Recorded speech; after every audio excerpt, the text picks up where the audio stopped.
Assalamualaikum warahmatullahi wabarakatuh. Anak-anak, sehat semuanya? Alhamdulillah. Semoga dengan silaturahim kita, karena dengan tayangan video ini bisa menambah atau menghilangkan rasa kangen kita dengan guru-guru kita, rasa cinta kita dengan guru-guru kita. Anak-anak sekalian, masih bersama saya dengan Bapak Ali Hasan. Untuk saat ini kita akan mempraktekkan bagaimana cara kita tayamum. Saya ulang, bagaimana cara kita melakukan tayamum. Anak-anak, tayamum itu adalah media pengganti wudhu. Saya ulang, tayamum itu adalah pekerjaan atau melakukan ibadah untuk mengganti wudhu. Jadi ada 3 sebab mengapa kita diperbolehkan melakukan tayamum. Yang pertama, karena tidak adanya air. Contoh misalkan, kita sedang melakukan perjalanan yang jauh atau pada musim kemarau, tidak ada air. Maka kalau tidak ada air, kita boleh melaksanakan tayamum. Yang kedua, anak-anak, tayamum itu bisa dilakukan karena kita dalam keadaan kondisi sakit yang tidak memungkinkan apabila kita tersentuh dengan air. Contoh misalkan dokter mengatakan, ini kalau misalkan kena air, maka sakitnya akan bertambah parah. Jadi lebih bagus, karena kita juga ingin cepat sembuh, karena kita juga ingin mendengarkan nasihat dokter, karena tidak boleh terkena air, maka kita boleh melakukan mengganti wudhu dengan cara bertayamum. Yang ketiga, anak-anak, tayamum boleh dilakukan walaupun ada air, tetapi air itu hanya cukup digunakan untuk minum saja. Saya ulang, tadi yang pertama tidak ada air, yang kedua karena sakit, yang ketiga, andai kata ada air, maka air ini hanya cukup untuk kita minum. Jadi daripada kita gunakan untuk wudhu, maka lebih bagus digunakan untuk minum. Nah, untuk pengganti wudhunya kita bisa melaksanakan tayamum. Itu adalah 3 sebab diperbolehkannya kita melakukan tayamum. Anak sekalian, lantas bagaimana sahnya tayamum? Syarat sahnya tayamum ada 2. Yang pertama, tayamum adalah menggunakan debu yang suci. Paling ulang ya, tayamum menggunakan debu yang suci. Di semua benda itu pasti ada debunya. Jadi bisa kita gunakan media apapun, itu bisa kita gunakan untuk tayamum. Contoh misalkan dinding ini. Dinding bisa kita gunakan untuk tayamum. Bisa. Ya. Setelah diambil, kemudian dihilangkan debunya terlebih dahulu. Khawatir untuk menghindari ada debu yang kasar atau ada pasir yang kasar. Jadi untuk menghindari itu, setelah kita tempelkan tangan kita di debu ini atau di tembok, lantas kemudian dikentropkan dulu. Sekali atau 2 kali cukup untuk menjatuhkan pasir atau kotoran yang kasar tadi. Kalau kasar misalkan ya ada kotorannya langsung jauh di muka, khawatir berat nanti akhirnya seret, kan sakit itu. Makanya cara menghilangkannya digentok terlebih dahulu atau dijatuhkan dulu 1 atau 2 kali. Nah, itu yang pertama. Jadi sahnya tayamum itu harus menggunakan debu yang suci. Yang kedua, sahnya tayamum adalah ketika sudah masuk waktunya sholat. Saya ulang, sahnya tayamum karena sudah masuk waktunya sholat. Jadi tayamum boleh kita lakukan asalkan sudah masuk waktu sholat. Contoh misalkan waktunya sholat duhur, Pali mau melaksanakan sholat duhur, Pali mencari air tidak ada, karena sudah waktunya duhur, air pun tidak ada, maka Pali sudah diperbolehkan untuk tayamum. Contoh lagi, kita mau melaksanakan sholat, namun kondisi kita sedang sakit. Menurut dokter, saya tidak boleh terkena air terlebih dahulu, khawatir semakin parah. Tapi setelah waktunya sholat duhur, maka berarti kita sudah boleh melakukan tayamum. Namun kalau belum masuk waktunya duhur, lantas kita tayamum, itu yang tidak diperbolehkan. Jadi syarat sah yang kedua adalah sudah masuk waktunya sholat. Anak-anak, kedua syarat sah melaksanakan tayamum. Oke. Sekarang bagaimana rukun tayamum? Rukun tayamum itu yang pertama adalah niat terlebih dahulu. Niat itu bisa diucapkan sebelum membasuh wajah, bisa juga ketika membasuh wajah. Niat. Namun nanti untuk mempermudah, karena Pak akan praktek, saya sampaikan niatnya sebelum membasuh wajah. Tapi sebenarnya lebih pas niat itu ketika sambil membasuh wajah. Tuh. Yang pertama niat, yang kedua membasuh wajah. Yang ketiga membasuh atau mengusap kedua tangan. Mulai dari ujung jari sampai siku. Kesalahan yang banyak terjadi adalah sampai banyak ke pergelangan saja.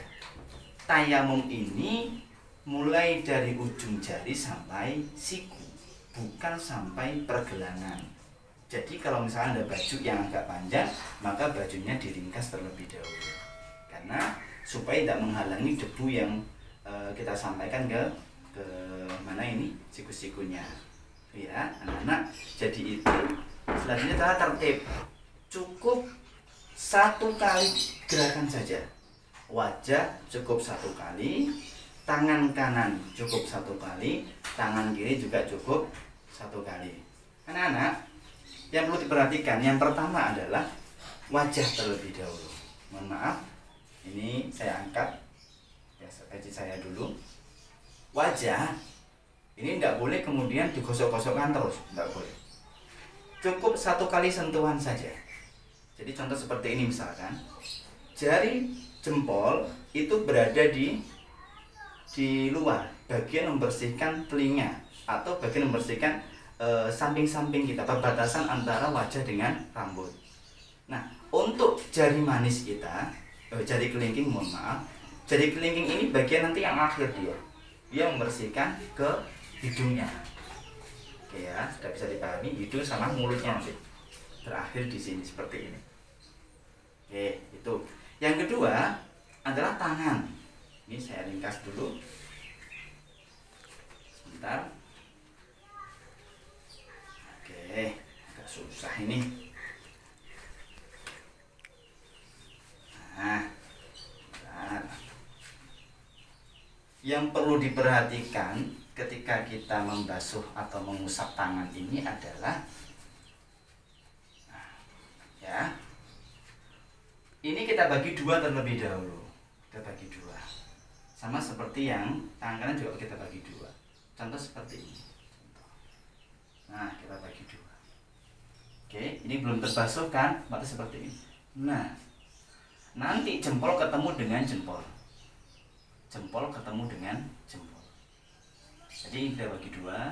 Oke, sudah. Nah, tidak boleh kemudian seperti ini. Bukan, itu cara yang salah. Saya ulang, langsung misalkan. Cara yang kurang tepat. Lebih bagus kita bagi dua. Seperti ini. Karena ini belum terbasuh atau belum terkena, lantas kita putar. Nah, oke, ganti yang satunya. Tidak usah ngambil lagi, cukup ganti yang satunya. Oke, selesai dibuang. Sekarang bisa dipahami ya. Kalau sudah dipahami, kita akan langsung praktek kepada tayamumnya. Oke, bismillahirrahmanirrahim. Silakan diperhatikan baik-baik, disimak baik-baik, karena nanti akan ada tugas. Seluruh siswa-siswi harus mengumpulkan tugas seperti ini. Bagaimana cara tayamum yang bagus. Karena ini ilmu yang sangat bermanfaat untuk di dalam diri kita. Oke, kita ambil debu. Ibaratnya ini adalah dinding ini ada debunya. Insya Allah semua benda pasti ada debunya. Semua benda bisa disentuh, bisa digunakan untuk tayamum. Nah, nanti kita contohkan dulu. Kita niat. Nawaitu tayammuma li istibahatis sholati lillahi ta'ala. Saya ulang, niat tayamum. Nawaitu tayammuma li istibahatis sholati lillahi ta'ala. Waduh Pak Ali, saya agak susah ini menghafalkan niat tayamum. Sudah, oke, dasar panjang-panjang. Nawaitu tayammuma lillahi ta'ala. Saya ulang, nawaitu tayammuma lillahi ta'ala. Sekali lagi ya, mulai dari awal prosesnya. Bismillahirrahmanirrahim. Nawaitu tayammuma li istibahati sholati lillahi ta'ala. Nah, seperti ini. Nah, buang.